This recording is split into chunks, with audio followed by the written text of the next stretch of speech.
You mentioned Ukraine and Russia. The president taking to Truth Social, saying we are very close to a deal, but the man with no cards to play should now finally get it done. I look forward to being able to help Ukraine and Russia get out of this complete and total mess that would have never started if I were president. I'm not exactly sure what the president is talking about when he says that that Zelenskyy has been more difficult to deal with than Putin. You know, there have been a series of ceasefire proposals.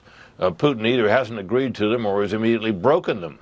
I'm not sure, what concessions Putin will ever be willing to make, but he certainly hadn't made very many so far. What's up, everybody? Major retired Richard Ojeda here, and Fox News viewers hit with an uncomfortable truth about Trump live on air. When even Bret Hume, the old leatherneck of conservative media, who's seen every political stunt, scam, and spin cycle in the book, starts blinking hard and asking, what the hell is going on with Trump? You know something's broken. Keeps pounding Zelenskyy and saying it's harder to deal with him than it is with Putin. Putin, so far as I can tell, hasn't agreed to much of anything, except, yes, he'd love to annex Crimea, which is part of the proposal that's before him now. That's no concession. That's just all that is taking a gain. Zelenskyy resists that because Crimea, up until the Russian invaded it 10 years or so ago, was part of Ukraine. And this time, it wasn't coming from CNN or MSNBC. It was Fox News on air in real time. That's the moment the MAGA bubble got punctured. The segment was supposed to be business as usual. Another day of defending Donald Trump, brushing off the chaos, spinning it into genius. But then Bret Hume veered. The conversation turned towards Trump's bizarre behavior around Ukraine, that he could end the war in 24 hours, yet just days later was publicly begging Vladimir Putin to stop bombing Kyiv. And Hume couldn't hold the line anymore. He didn't say it outright, but you could see it. The tone shifted, the eyes narrowed. The unspoken words were louder than any soundbite. Trump has lost control. That crack on Fox News wasn't just about Ukraine. It was about reality. The deep discomfort even his own defenders are starting to feel. Because when you're siding with Putin while lying about secret talks with China, slurring through speeches and inventing words, the question isn't just what's going on. It's how much longer can they cover for this? This is where the unraveling got undeniable and televised. Trump, sitting at his desk like a bump on a log, muttered something so off the wall it even broke through the protective bubble on Fox News. I think we have a deal with Russia. We have to get a deal with Zelenskyy, and I hope that Zelenskyy, I thought it might be easier to deal with Zelenskyy. So far it's been harder, but that's okay. It's all right. But I think we have a deal with both. And as President Trump meeting with Norwegian's prime minister today to discuss trade and the war in Ukraine as Russia launches massive airstrikes again overnight in the country's capital of Kyiv, killing at least 8 innocent people. And yesterday, President Trump called on Ukrainian President Zelenskyy on Truth Social, called him out for hurting peace negotiations with his comments on Russian control of Crimea. The guy defending his country from a full-scale invasion is the problem? But the war criminal flattening cities is the easy one.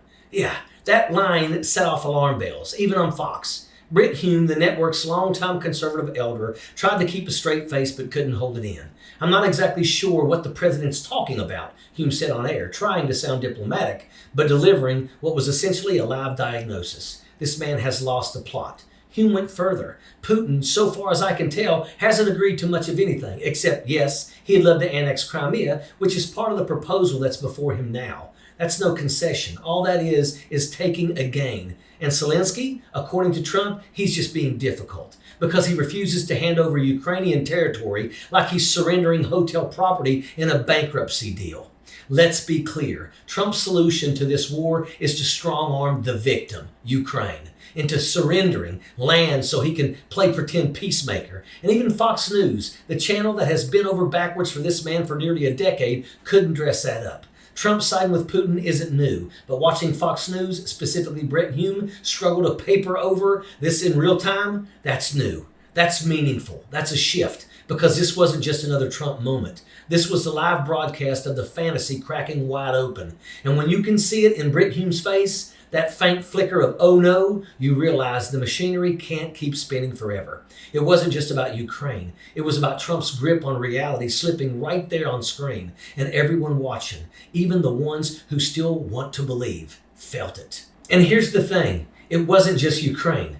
Just days after Trump fumbled his Zelenskyy is harder than Putin line on Fox News, he decided to chase the chaos with another imaginary headline. He claimed to be in deep secret negotiations with China, sitting there slouched, glazed, like a man trying to remember the last time he told the truth. Trump threw out the line like it was breaking news. A strong leader, global peacemaker, master of deals. You could almost hear the dramatic music swell in his head.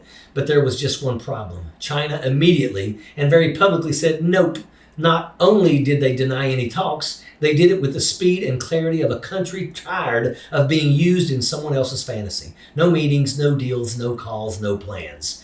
They didn't just deny the story, they disowned it. And that right there is the real story. This wasn't spin, it wasn't a gaffe, it was a geopolitical catfish, and Trump got caught in high definition. He wasn't negotiating with China, he was negotiating with the voices in his head and hoping the rest of us wouldn't notice. But China noticed, the world noticed, even Fox News noticed, and yet there he was, still holding the lie up like a trophy, like no one saw it shatter on the floor. This is how it always goes. He fabricates a win, the truth comes out, the lie collapses, and somehow the base just shrugs and says he's playing 4D chess. No, he's playing Candyland, blindfolded, on fire. The man doesn't know what reality is anymore. And the rest of the world, they're done pretending. So when China calls it out and Ukraine exposes the bluff and Brit Hume can't even keep a straight face, it's not just another bad week. It's the world screaming, we all see what's going on. So let's call it what it is. This isn't foreign policy. This isn't leadership. This is delusion on display, unraveling in real time with the whole world watching and finally reacting. He lied about Ukraine. He lied about China. He slurred through both lies and acted like they were master classes. And then the mask slipped. When Bret Hume, a man who has defended Trump from every corner on the Fox News soundstage, couldn't clean it up. No spin, no talking points, just that quiet moment of clarity. I'm not exactly sure what the president's talking about. Translation, we're all thinking it, but none of us want to be the first to say it out loud. But here's the truth. Trump isn't playing chess. He isn't plotting global strategy. He lost. He's shrinking. He's falling apart in front of our eyes. And the people who once covered for him are starting to flinch. You don't need a medical degree. You don't need a CIA file. You just need to pay attention. The press is still trying to act like this is a comeback tour. The GOP is still pretending there's a grand plan. But deep down, behind the flags and podiums and angry Truth Social posts, they all know. We all know. The emperor has no clothes, no plan, no grip on reality, and they're all just too afraid to say it out loud. But we're not. We deserve better, and we're done pretending we don't see what's right in front of us. And that is an absolute fact. Sappers clear the way, airborne all the way.